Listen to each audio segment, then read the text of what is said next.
Hey, this is Jake Wood, host of the Viva Albertos podcast, as well as a writer for the site. I am so excited to join this community and bring you all top-notch content, as well as being a growing voice in the community. Hi, I'm Heather Simon. I am the site manager at Viva Albertos. I am very excited about the upcoming season with you all, because something that I love about being with Viva Albertos is the amazing people and all the lifelong friends I have made.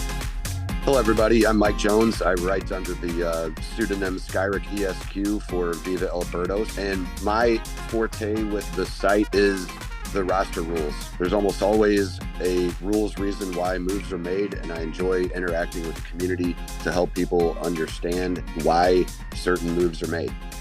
Hi, this is Gabe. I'm a writer for Viva Albertos. So I just love presenting my opinions and seeing the feedback from the community, who basically have taught me how to become a more knowledgeable baseball fan, to see what people think of what I have to say, and love to hear what other people say in the comments especially. Hey, my name is Adam Akbani. I've been writing at Viva Albertos for going on almost 2-3 years now, and my favorite part is the whole community, being able to talk baseball with lots of fans, especially in St. Louis. It's always a great time.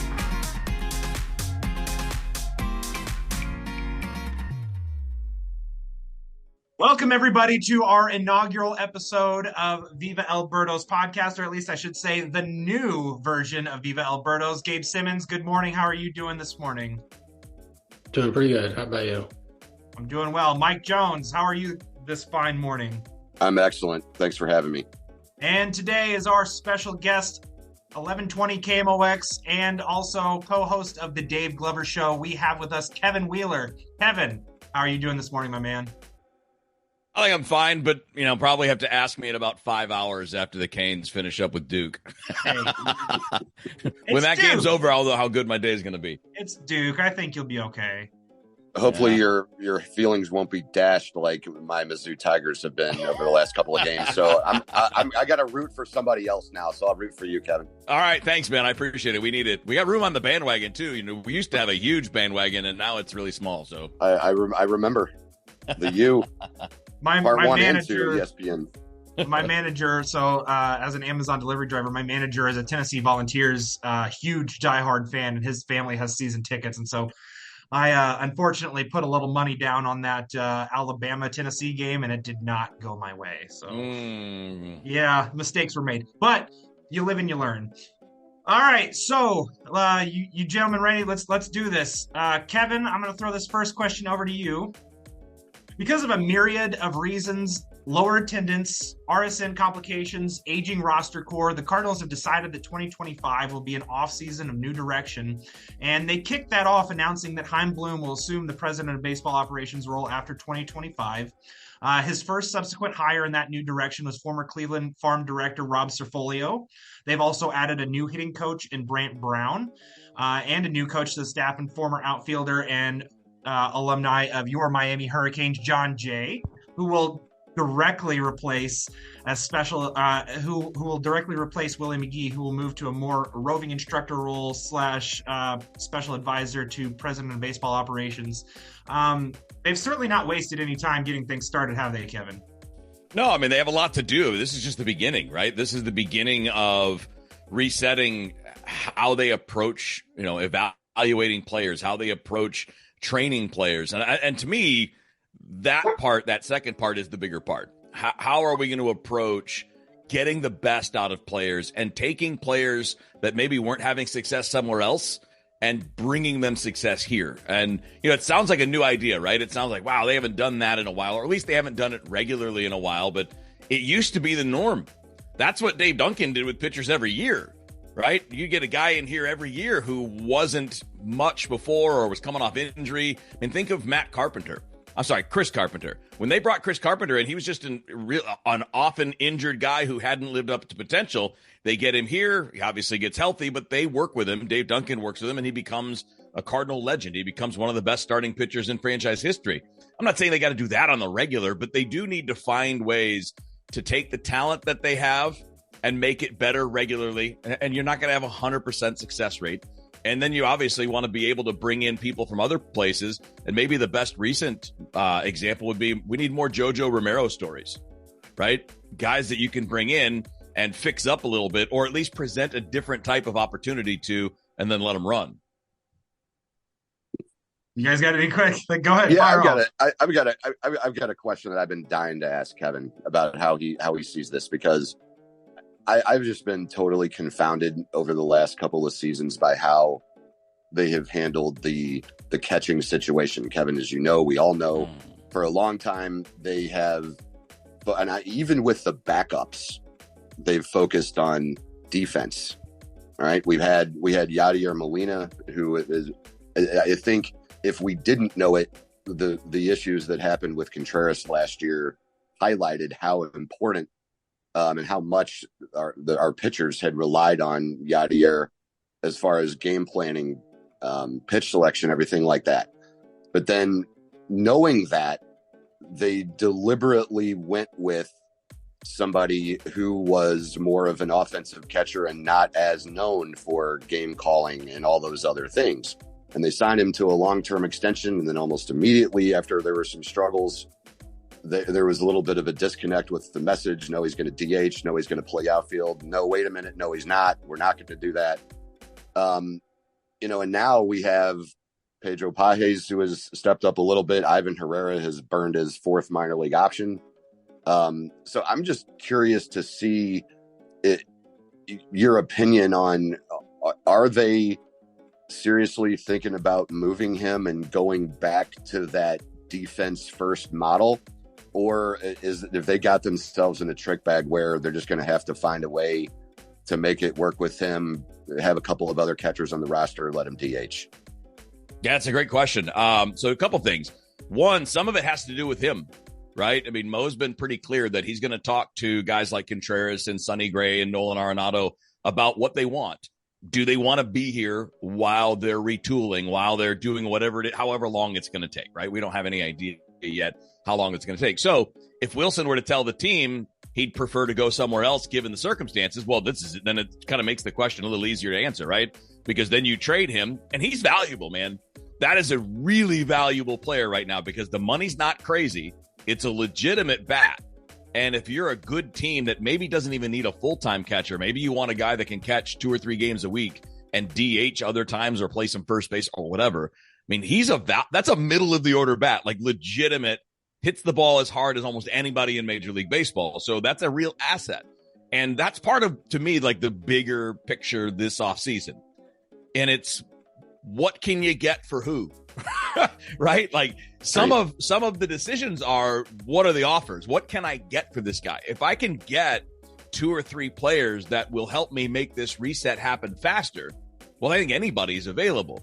But specifically on the catching side, I view Contreras as a means to the end of getting better, right? The means to getting to the point where we're not worrying about resets anymore. We're back to competing. We got some young talent. We've loaded up. We've fixed some holes, and then you can roll. So if I'm looking at this offseason, I'd probably trade him. And not because I want to get rid of him. I think that, I mean, you referred to what happened last year. That was terrible. That was absolutely terrible. There's no excuse. You should never put that on the new guy, right? Everything that you pointed out about how they relied on Yachty and all that is true. But everybody on the planet knew that was ending, exactly. Including the starting pitchers, including everybody else, right? So, I mean, at some point, you've got to wear what is yours. If you're a pitcher, maybe that's on you a little bit more than it used to be. I understand there was a guy there who's one of the greatest of all time. But that's like an infielder being weird about his throws across the diamond because Albert's not there anymore. You know, I mean, like, okay, yeah, he bailed you out, but now he's not there. And we may be facing that situation this year, right? With Goldschmidt leaving, you might be in a spot where there's going to be a guy that's not going to save your butt as much. But you can't be reliant on other guys to do your job. You should be able to do your job. And I understand there's a lot that goes into that, but everybody on the planet knew who Wilson Contreras was, what he was when he was signed. He's a big bat. He can throw, and the other stuff needed work. The other stuff had never been considered his strength. But not for those reasons. I have no baseball reason why I want to trade Wilson Contreras this offseason. But when I look at organizational strength and depth, right, I've got a guy that's a really good defender in Pages. He's here. He's ready. He's a major league player. Ivan Herrera has to be a major league player unless you can get some big value for him, but I doubt it because he's not proven, right? It's a lot harder to turn that player into the types of young players that you want to kind of do this reset. But then behind them, I mean, you've got Crooks, who's just the Texas League Hitter of the Year. He's the organization's minor league hitter of the year, right? Yeah, at Texas League MVP.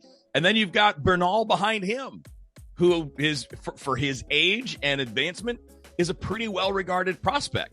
So where's the area of depth in the organization, and what can you get better at? And for that reason, if there's a good deal for Contreras, I'm pulling the trigger. But it's got to be a good deal.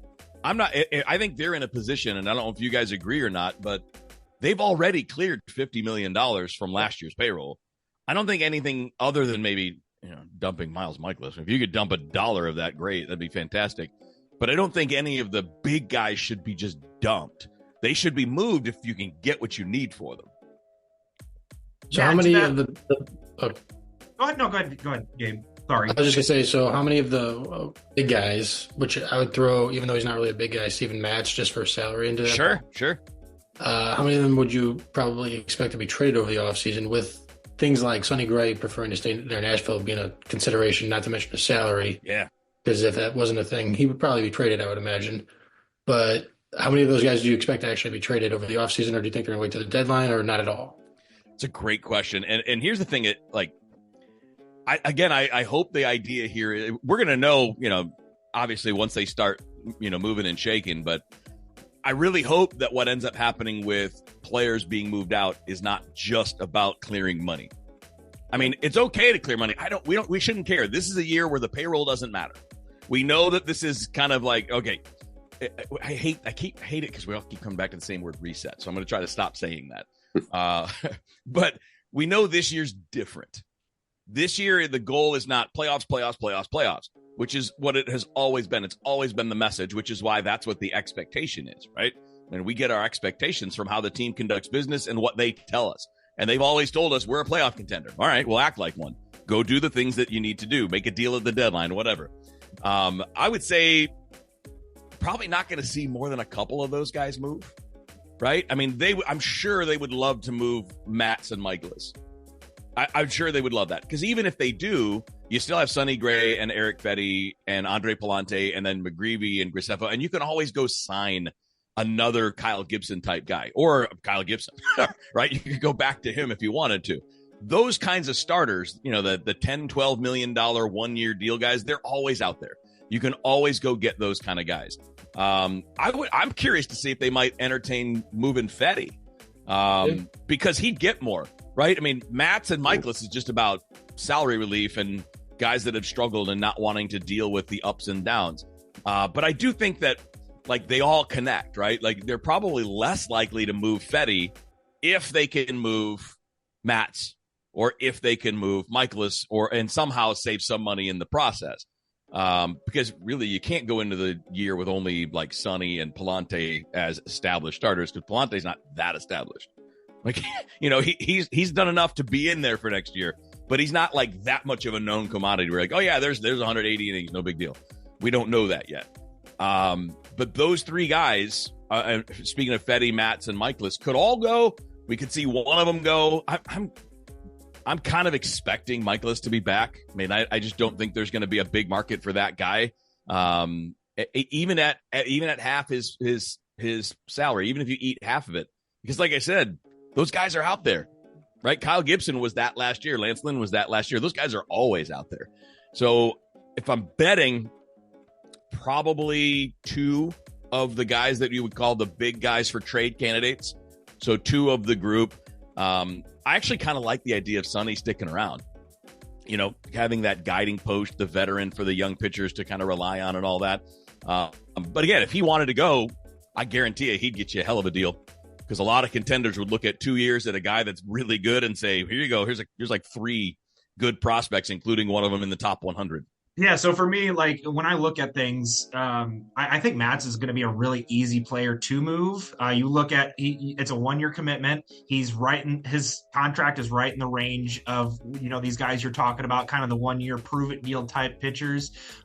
He has some positional versatility, whether you can start or relieve. He's got that kind of swingman mentality. I do know that, like obviously. Teams will look at that injury history, and that'll kind of make them take a harder look at it, whether or not they want to do it. But ultimately, I think that he will have some suitors out there looking at what the upside could potentially be with that, and only being on a 1 year deal. And obviously, again, the versatility going between the rotation and the bullpen. I think you could find plenty of suitors who are like on the fringe of being contenders who might say, yeah, we could use that asset. We could plug that in somewhere and help us. Probably, but I mean, you're probably gonna have to eat half that deal, right? But so yeah, I mean, but like, so example, if I'm another team, why would I give you anything for him when I can just go sign Kyle Gibson? Maybe Or you target, when I maybe you target Mads. Maybe it just these things, as in the offseason, they're fluid and they change regularly. And maybe they find value in Steven Matson and his 1 year and that's also not to say that as the inflation of contracts continue to go, maybe he starts presenting himself as a little bit more of a value than other guys that are signing those 1 year deals. Maybe that's saving $3-4 million that contending team could use on another reliever somewhere.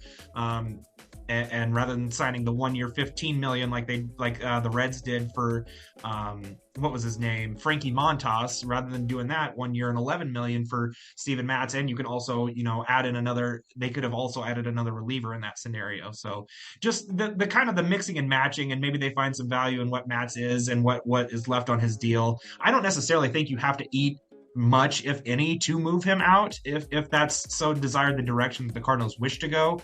But I think he would be a pretty easy one to move should they decide to do so.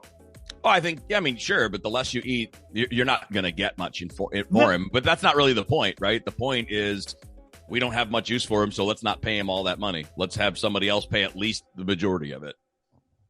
Well, and so from my perspective, I think I would rather open his spot up for more younger guys who are kind of at that AAA level, who are trying to kind of break through. I think we've seen, at least for the direction that we're intending to go, I don't see the point of holding on to a 1 year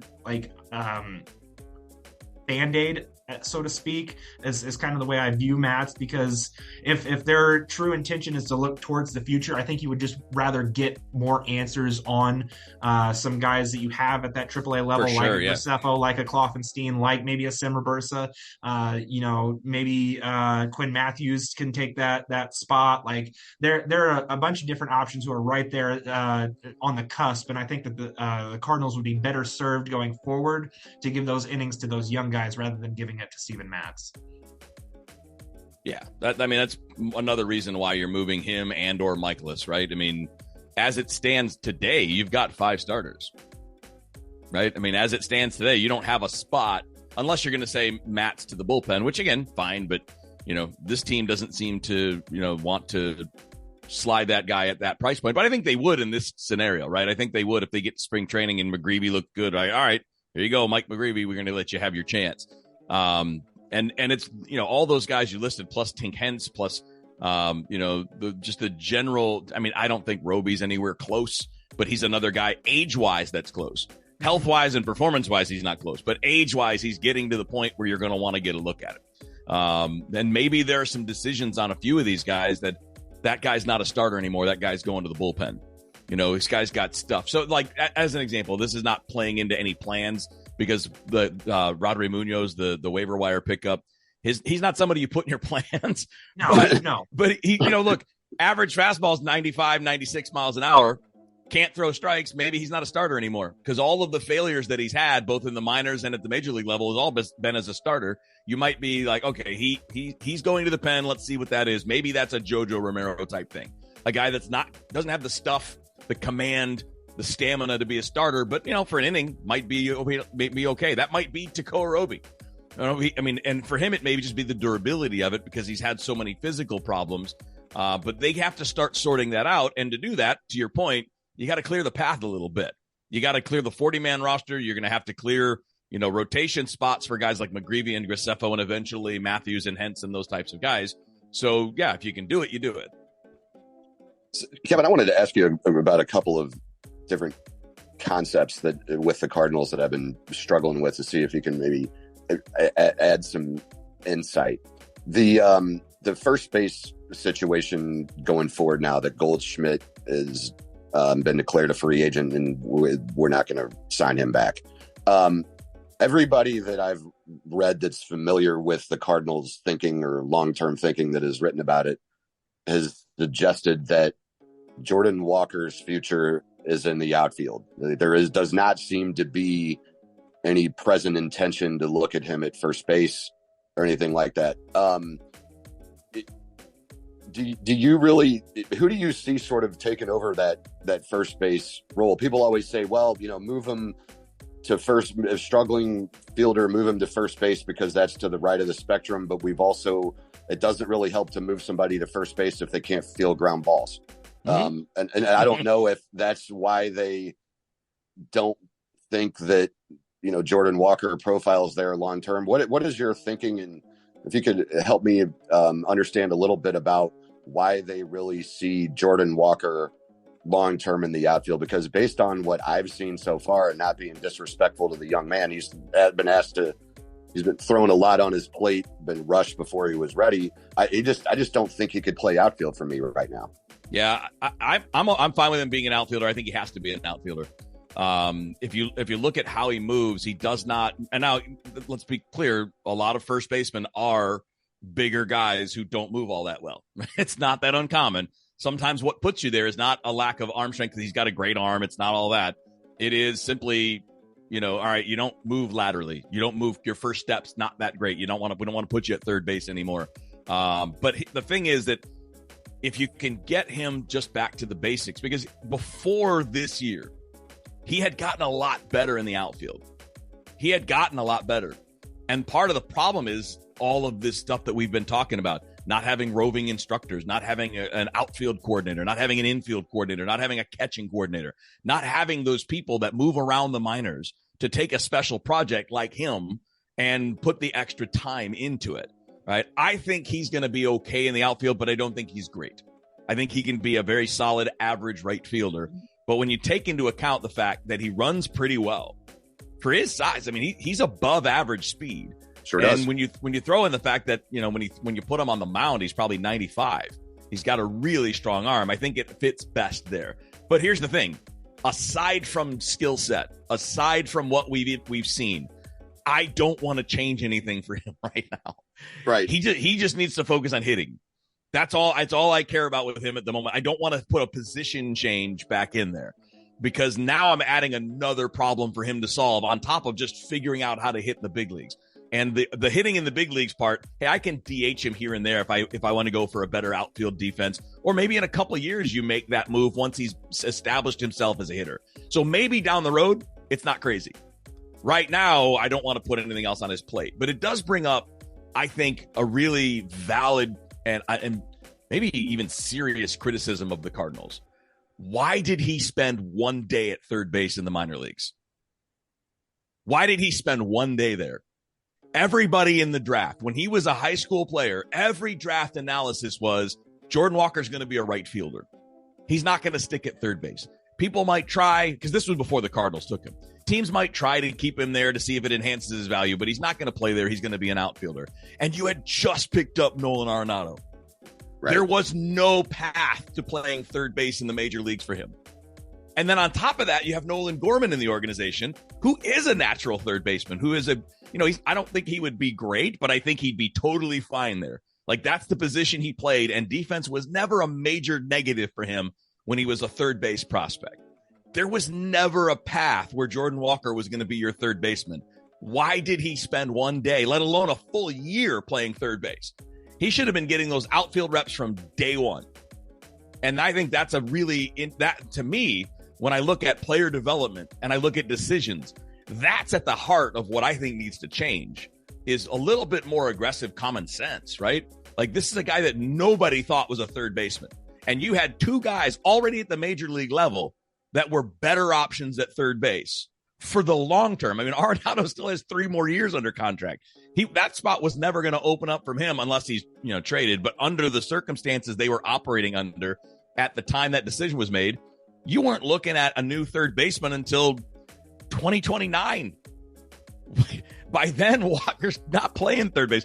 So I think that's a really great, valid second guess, and that's part of the player development thing that needs to change. I think so. I've asked a couple other people that very same question, Kevin. Why did he spend 1 day at third base? Because that doesn't make any sense. Why would he stay there? And a couple of the answers that I've gotten from people was simply for comfortability, for him to just focus on hitting and getting acclimated to the minor league level. I understood it, but I kind of was in the same vein as you, as like, why not just get a head start on getting him to where he needs to be in the outfield?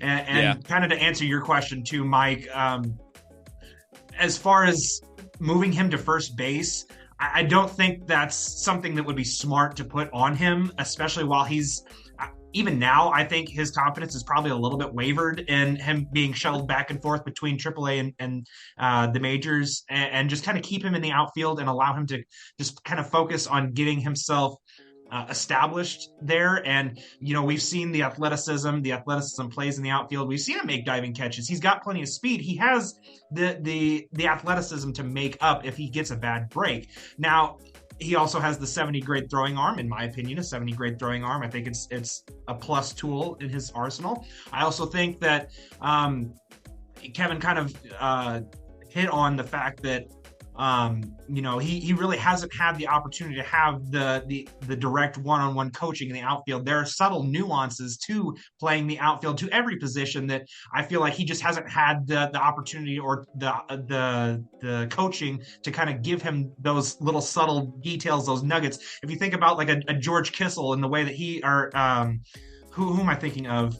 That used to be able to like say these little nuggets, those little terms that like could help unlock things for players to kind of get it right in their mind. It's just those little finite details that Walker needs to work on. He has all the athleticism in the world to play the outfield. I think it's just the subtle little details that he needs to work on refining. And to that point, I think I agree with Kevin. He will be adequately average at best, or not at best. I think there could be a little bit more room for slightly above average, but I think he can get there.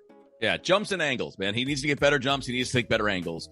But here's the thing that makes me, and again, going back to player development, makes me wonder whether makes me believe that it isn't him. Because Victor Scott has the same problems. Victor Scott is a natural center field. Center field is the only place he's ever played. That's what he's done his entire life. And he gets terrible jumps and takes bad angles. There's no reason for that. So I'm wondering if there's a connection there. I'm wondering if, and again, I don't want to put it on the coaching staffs at the minor league level, because what they have on their staff is probably not enough to do, game prep and BP and game planning and getting these guys ready to play. And then also taking on special projects for everybody, right? And this is coming back to that same thing, the lack of instructors, the lack of special instructors, guys that are roving instructors, that are coordinators for a position. That's probably more this than it is the player. Because if I'm looking at a guy like Victor Scott, who has every physical tool in the world to be an elite center fielder, he gets to the big leagues. You guys go to Baseball Savant and look at his numbers. Look at his metrics for his angles, his jumps, his defensive value. They're terrible. Why? Why is that? Well, it tells me that something's not getting taught. And I wonder, too, if that's a big part of Willie McGee moving into the front office rather than being at the major league level. He can be that guy that you can have the assignments go to spring training and work with them, in April and May, go to Memphis and work a little bit with Victor Scott, who may or may not be there, but I'm guessing he'll be in Memphis based on the way things played out in 2024, because those guys, those kinds of things at the AAA level should not still be a problem. It's a little understandable for a guy making a position change. It's not understandable for a guy with track speed who's always played center field to be in that position when he reaches AAA. We hope you're enjoying this new episode of the Viva Alberto's podcast with Kevin Wheeler. Unfortunately, at this point in time, whenever we were recording, the audio messed up, and the ability to use the audio was not fixable. And so there is a part of the conversation that was unfortunately permanently distorted that you won't be able to hear, but we were able to salvage the rest of the conversation. So for you now, here that is. And thank you so much for listening, and I hope you continue to enjoy this episode and the following continuous episodes that come after this. Yes. So as kind of sorting this out, right? I mean, that's, to me, it's one of the options, assuming we're playing with that scenario where Arenado is still there. I don't think it's an automatic, right? Because if Burleson is a guy that's more experienced there and he's okay there, then Gorman DHs. But it wouldn't hurt, because if you're going to go for your best defensive lineup, then that includes Donovan at second base, especially if you're protecting younger starters. But, the other part about this, and I wanted to bring it up to the group, is, this might also be a suggestion that, allows you to consider trading someone like Brendan Donovan, who you're not moving for salary reasons, but you're moving because you've got other guys that are going to be playing those positions. You're going defense and center, so probably Siani to begin with, maybe Victor Scott. But Walker's going to play. Newt Barr's going to play. I'd say, well, you could trade Newt, but what's the trade value for a guy that's been hurt the last couple of years? I don't know. Maybe. I guess you could consider that too. But not only do you also have Gorman to play second base, and it's JC who's ready for a major league role of some kind, but JJ Weatherholt's not going to be very long in the minors. He's going to be here soon, and his position's probably second base. So if 2025 is not about your competitive window, what better time than to maximize the asset? And when a guy like Donovan's got 3 years left of team control, and if you're a good quality contending team, who can't use a guy that can play second base, third base, first base, left field, right field, and even in an emergency, step in at shortstop? And also, by the way, hit at the top of the order and get on base. Get on base at an elite level. I'd say that's something to explore. It doesn't mean you have to do it, but that's why all of this is so confusing, right? I'm trying to play in my head, well, where does Gorman play? Where does Arenado go? Well, if they're all there, Gorman plays. They're not going to sit in. Like, this will be a year where guys like Gorman and Walker get 600 plate appearances. Because if you're not going to do it now, you're never going to do it. Like, this is the time to say, here you go. We need, and by the way, the Cardinals also need to be better at getting guys right. Because Gorman and Walker, their problem is not talent. They have elite physical capability. That doesn't mean you always have the feel for hitting. It doesn't mean you always have the right approach. It doesn't mean that you always have the right, mental approach or preparation or whatever. That part is harder to measure. But, we know Gorman can hit, right? We saw it. He hit 30 home runs in a year where he missed 35 games. Like, we know that he's capable of being a 30-homer guy because we've watched him do it in the major leagues. Walker's a little less certain, but when we're looking at what the job is, those guys have to play. But I do think it's less important now than it would have been 2 years ago to say, well, Gorman has to have a stable defensive home. Some of it's got to be, is he the best choice? Now, maybe you say that for now it is, because, again, for these same reasons we're talking about. You're not playing to win the title in 2025. You're playing to reset the board and make sure you've got everything in place for the long term. Well, if that's the case, then maybe you do want to give Gorman that opportunity. But this is why, with all of the possible changes, it's almost unknowable at this point where everything's going to line up. But right, we may not know anything until the Diamond bankruptcy is over. Right, or until we know that Arenado's here, or we know that Fetty is here, or we know that Donovan is here, or anything. Once we start to see who goes out, that's going to tell us, okay, well, here's how the pieces move around the board. And what I do think is interesting, though, is this group that we're talking about, this second base, third base group, essentially, some of them also maybe play some left field, is going to be heavily impacted by your first-round draft pick from this past summer very soon. Because J.J. Weatherholt is not going to be in the minor leagues long, because he's not going to struggle. That guy can flat out hit. He's going to move fast. And then the question will be, how fast do they get him here? Yeah, so I really like the idea of moving Gorman to first base if Arenado remains. I've sat there and kind of picked apart in my brain, like, why is that not the more natural like decision or thought process for more fans rather than Jordan Walker moving to first base, because Nolan Gorman has remained on the dirt his entire career, and so it feels like it'd be a more Yeah. natural, Yeah. move over to first base. Your thoughts on Brendan Donovan? I would go the opposite direction. I would extend him, because as you're watching all of these veterans be moved out, it's important that we maintain some leadership. And there were several reports about Donovan, or some stories about Donovan taking that next step as the next wave of leadership on the team. I think that it would be good and cohesive, and the Cardinals really like continuity and the leadership aspects. I think some of those intangibles, quote unquote, that the Cardinals like to play with are point to as reasons why to keep guys within the organization. I think Donovan, falls into that category, and I don't think he would an extension with him would necessarily break the bank, but I also think that it would be something that would be beneficial to both the team and the player to kind of get something worked out, kind of buy out those arbitration years, maybe a couple of years of free agency. And I kind of had put together like a 5-year deal that buys out his arbitration plus 2 years of free agency. And then at that point, he's 32 years old and he could have another run at free agency should he so choose. So the situation would kind of work out for both sides, in my opinion. And then as far as JJ Weatherholt, the only problem is I can't see them doing anything with money this year. Well, no, and so they don't seem to be heading in that direction. My theory with that was to settle with him on the number for this season, and then extend and then build in that So in the future, okay, I got you. Yes, yeah, down the road, whenever they have a little more certainty under what their plans are going forward. And so I had kind of put together like a 4-year, $62.5 million kind of deal. So he makes it roughly 15 million AAV. Feels like a really good area for him to land. I think that would benefit the Cardinals, and I also think that you get the player paid, and he makes about 15 million over 4 years, and then about a $3 million or so settlement. I would not pay Brendan Donovan big money, because they make Brendan Donovans every couple years. Whether it's Tommy Edman or Brendan Donovan, like they're really good at getting that kind of guy through. And again, nothing against Donovan, he's a good player. But part of the problem to me, and this is part of my problem with the team. Okay.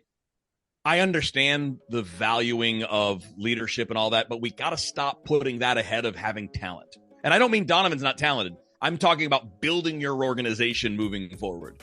I can't value, if a team comes to me and says, we've got 3 quality young players for you for this guy, I can't make his leadership outweigh that in this kind of a year. If I'm trying to win a World Series, then I'm keeping Brendan Donovan. I wouldn't even think about trading him. But by the time you're back to that level, well, he's 30 years old. And if we're talking about paying him, I mean, like long term, where's he play? I mean, JJ Weatherholt's coming, and you're going to have more more draft picks, more prospects coming. I don't think that, again, my position on him is not a negative on him. I love that player. I think he's everything you want a player to be. But they have shown the ability to develop those guys, from Matt Carpenter to Tommy Edman to Brendan Donovan. There's a real nice chain of these guys that are really quality dudes that get it, that can move around, that can get on base, that can do a lot of good fundamental things. And I'm always afraid of paying for those guys. It's kind of like my thing. I don't ever want to pay for defense either. I don't ever want to pay defense, because as soon as you pay defense, you're overpaying. See what happened with Kevin Kiermaier. Kevin Kiermaier was like the most valuable player around until he got a big contract, and then all of a sudden was like, probably don't want to do that. Even though he's the best defensive center fielder in the game, there are just certain, in my world, certain characteristics, certain types of players I don't want to pay a lot of money to. I want to pay the money to front of the rotation starters, middle of the order bats, elite positions, right? Catcher, shortstop, third base, center field, guys like that. So I'm going to push back a little bit on that because in the first 3 seasons of Donovan's career, he had a WRC plus of 124, 118, and 115. He's been consistently over the first 3 years of his career above and well above, not well above, but above league average. So his bat does play. He has the consistency and the on-base skills. And, you can make the argument that his bat does carry a significant amount of value in his profile. And so with that, you just get a consistent, steady force, the leadership aspects. I don't think that it takes a lot of convincing to say that Donovan is somebody you should invest in long term. Again, if I'm in contention mode right now, I might agree. If I'm looking at 25, 26 and saying I'm a World Series team, I definitely don't want to take the risk of paying out a player until they're 32 when I don't have to. Not when I'm cutting payroll, not when I'm looking at TV uncertainty and all that. And, again, I'm also not trying to get rid of him.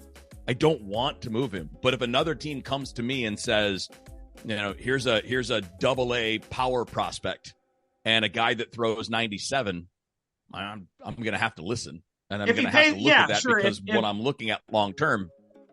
If somebody gives you a king's ransom for Donovan, then sure, obviously that makes the most sense. But just again, with the knowing that the team enjoys continuity, they tend to really invest in these players. Cardinal fans seem to love the Brendan Donovan types who are gritty and play the game with their hair on fire. Those types of players. The Cardinals also talk, or so many people are asking the question this offseason of why would I spend my money to go? And I'm not saying that people are going to see Brendan Donovan. I don't think he's that type of player, but to the same extent, you have to have players that fans recognize and want to go see. And being the Cardinals traditionally have a very blue collar type of fan base, I think they get behind a guy like a Brendan Donovan. They're going to get behind stars more. And the problem with it is, again, think about what happened when you start to pay someone like Matt Carpenter and then it goes a little south. But they go from the guy that everybody loves, the hometown guy, the guy they developed, and then all of a sudden, because he's getting paid, the minute that performance slips, he's no longer the most popular guy in the team anymore. He's no longer the draw. Now he still has the clubhouse value, and he's still going to have that. That's not going to go away. But this to me is not I think they've gotten themselves in trouble in recent years by spending too much on middling players. And he's a good player, but he's not an elite player. And I think that's my worry. My worry is too many of those deals have gone bad in the second half of the contract. And you end up with, a guy, again, use Matt Carpenter as an example, man. I mean, he's the perfect comp. All of the great field stuff. He's a smart guy. He's a great dude, great in the community. And I'm not saying they shouldn't have paid him, because at the time they probably should have paid him because he was playing like an all-star at that time, right? He was hitting in the middle of the order and posting 900 OPS. The Cardinals have had a history of being a little bit quick on the draw, a little premature in some of those extensions. Yeah. Remember they had they just completely unnecessary. Remember, this is going back a lot of years, Kevin, but you've been around long enough that you remember Chris Carpenter. Yeah. They gave him some kind of an extra $35 or $50 million extension when they didn't have to. And then he lost the whole 2007 season. I mean, they extended. They did it with Michaelis recently. Michaelis, which is unnecessary. Donovan is just going into his first season of arbitration, and you have an uncertain situation where everything is fluid. I think I'd just work out a deal for him for the next year, for his first arbitration year, and see what happens. And I think that's what Jake is saying too, is play it out for a year and then go ahead and look at that. And if we're in that position in a year, then I'm with you. But I'm saying, if I'm trying to make my organization better and moving him now makes me better for the long term, and I do it. I don't think he's going anywhere personally. I don't think they're going to do that. I think he's going to be here. But if I'm looking at how I can best maximize what I have now, but also what I have coming. I mean, again, JJ Weatherholt's in here somewhere. He ain't playing shortstop. Mason Wynn's your shortstop. Weatherholt's not a third baseman. He's going to play second base or left field. And those are Donovan's positions. So, that's right. There's only so many places that you're going to have guys. But who knows? Again, you could end up with Donovan being your first baseman. He plays there, and he's a good defender, so he might end up being your best option there. And that might change this whole dynamic as we go forward. I do want to, mention that the first extensions for Michaelis and Carpenter worked out. It was the second one that came after the first initial extensions that have turned out and aged poorly.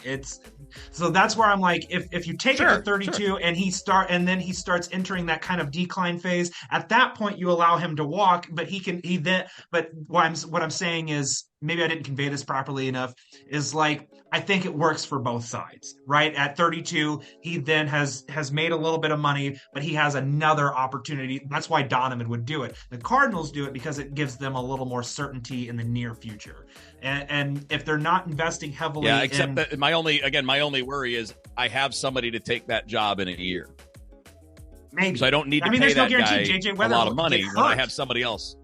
And so then, and I know that he's still, and then Brendan Donovan is still technically in the arbitration But Donovan's process. coming off Tommy John. So.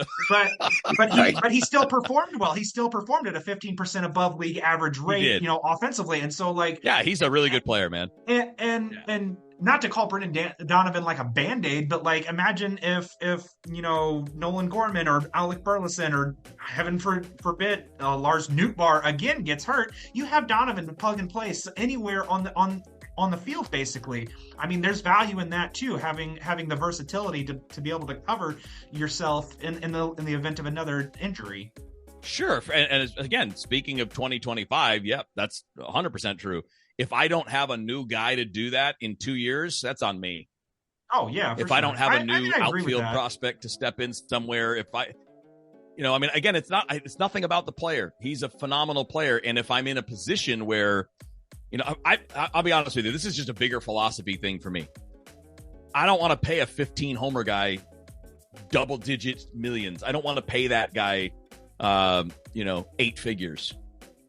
I could be wrong there. I'm wrong a lot in case you guys haven't followed along. But philosophically, I only want to get into that range for guys that have an impact skill. And his skill is on base, which is really valuable. But if I'm not getting 25, 30 homers, if I'm not getting priority position defense, not just good defense, because he's a good defender, but shortstop, third base, center field, catcher, I don't want to go there, because if I go there with that guy, that means I can't with someone else. Or, at least the way this team operates. It's not the Dodgers, right? The Dodgers can do whatever they want. The Mets can do whatever they want. The Yankees can. The Cardinals eventually should be able to do more than they do. But long term, if I'm spending money on that particular skill set, those are going to be dollars I don't have for the front end of my rotation, the back end of my bullpen, or the middle of my lineup. For what it's worth, I was looking at Brendan Donovan's projected arbitration price, and it's only $3.6 million. Yeah, so it's going to be fine this year. Yeah, he's getting probably over the duration until he reaches free agency, probably $20 million. So I don't think I'd give him over $60 million, because it just feels like arbitration doesn't really value what he does that much. So he's not going to get paid that much over the next 3 years. Good point. And by the way, then if the number's lower, then maybe we have a different conversation. Yeah. So maybe if you could do, the problem is, I don't know what from Donovan's side. I know he wants some certainty, but at the same time, it's I don't know if I want to sign for $50 million over the next 5 years, because if I reach free agency and I'm still this player, I will get more. So and he could make sense on both sides. Yeah, he could. There's probably a middle ground in all of this that would make more sense for everybody. And I guess maybe my mindset has shifted to the number, too much to the idea that I get you. I'm not married to the number. Maybe the number's different. Maybe it's million. Yeah, I think that's a good point. That obviously could be different. I think, and again, maybe this is the flaw in my head, but I'm in the position now. My view of the team is gather long-term assets, as many as you can, because as we know, some of them are not going to work out. So the more you have, the more you're going to end up getting out of that group. So if I can take this and say, all right, I'm getting a top 100 prospect plus another player or two, and that top 100 prospect is an outfielder with power. That's somebody I could really use in 2 years. That's somebody, who because I don't know what Nootbaar is going to be. We don't know yet what Walker is going to be. We don't know yet what our center field situation is going to look like. So it's all relative, right? I mean, again, most likely he's not going anywhere. Most likely he's going to be an everyday player for the Cardinals next year. So I guess from my perspective, when you talk about the unknowns, I think that Donovan is pretty well established, and this is the last point I'll make on this. I think he's pretty well established what he is. And so I think from my perspective, I would rather invest into what I believe is proven, what is a proven commodity, rather than, fully bank on what could be, because I think, again, he's just proven enough that he's an asset for at least the short to medium term to invest in. Now, the numbers and the amount of money is all arbitrary, but I think that's the type of player they will want to keep around. If you're moving out Nolan Arenado's and it's the kind of player they normally do keep around. Yeah. And so that's kind of where it's like, using historical context, the fact that they've been very risk averse, and some they don't want to go out and pay $100-200 million to other players. And I know that you made the good point of, like, they sit in this that middle tier consistently.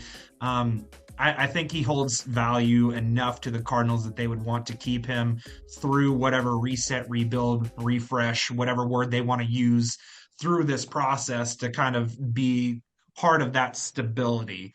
And I don't necessarily think that you talked about collecting assets, and I agree with you, but I don't think they want this to turn into. And if you're trading away a Brendan Donovan, you're also probably looking at a Lars Nootbaar, like the guys, and maybe even a Nolan Gorman, because those are the guys who are 3 years or less away from free agency. You're talking about that specific group too. I feel like the Cardinals are only really talking about guys who are free agents this year and maybe potentially next year or 2 years down the line. I think if they went 3 years or more, they're going more towards a rebuild, and I don't think that the Cardinals want to go that far and moving that direction. It's all relative. I mean, like, again, Sure. Where's your log jam of players? Sure. Second base, left field. You got too many guys for those spots in DH, so you got to sort the short and the long term. I'm fine with trading Newt. And by the way, I don't think they're going to trade them all. If you do anything, it would be one. And Gorman's not in that same conversation, because Gorman is the one guy in that group that could go out and hit 40 home runs in a season. He may not, right? I mean, we saw this year how the low end looks, but that's a player that has a skill set that you should not move on from. Power's hard to get. I mean, just how many power hitters do the Cardinals have? Not just in the major leagues, but in the organization. How many guys do they have that are power hitters? Right now, not many. I was only coming up with really Walker and Gorman, but yeah. I mean, power. Those guys are more power ability, but yes, Walker fits that. But I mean, Arenado's is slipping. Goldschmidt's gone. Contreras is legit. He is legit power. I think Carrera has some power too. Would you count somebody like Baker as that? Yeah, he's definitely got real power, but only against major lefties. League level either. And Sure. But I mean, again, if we're just talking guys that have that skill set, Baker's that. He has that skill set. Yeah. Maybe Chase Davis, but Chase Davis has got a long way to go. So, like, this is kind of the thing, is like, and look at the teams that are winning, and look at teams in the postseason. What went wrong with the Cardinals this year? Their power hitters didn't hit for power. That's a big deal in baseball right now. Power is a big deal. And that's something and that's why I would differentiate Gorman from the other guys. It's not about, is he a better all-around player? He's not. That's not the point. But it's a skill set you don't have much of, and it's a skill set that in Major League Baseball right now is absolutely critical. You don't have a lot of offense if you don't hit home runs. Kevin, thank you so much for joining us on this first episode of the new Viva Alberto's podcast. We'll look forward to talking to you again in the future, probably just before spring or right around spring training. Thank you so much for joining us, and go Canes. Yeah. Hey, always happy to do it, first of all. Second of all, by then we can actually have answers to all these questions. Right. By then we'll have some pieces to move around the board and we can sort it out, as opposed to Like right now, it's just utter chaos in my mind. Right, it's like I have no idea who's coming, who's going, how far it's going to go, what all that's going to be. But later on, it'll be a lot more about fitting pieces into the puzzle than it is now trying to figure out whether it's a puzzle or some other kind of game that we're playing. All right, man. Thank you so much. We'll talk to you down the road. Hey, anytime, guys. Thank you guys so much for listening to this episode of the Viva Albertos podcast. Make sure you go over to X and follow us at Viva Albertos. Also, if you're listening to this on Spotify, make sure you hit the follow button and also hit that bell so you can be notified the moment that our episodes are released to the public. So make sure you go and do that, and have a great day. Thanks for listening, and we'll talk to you next week.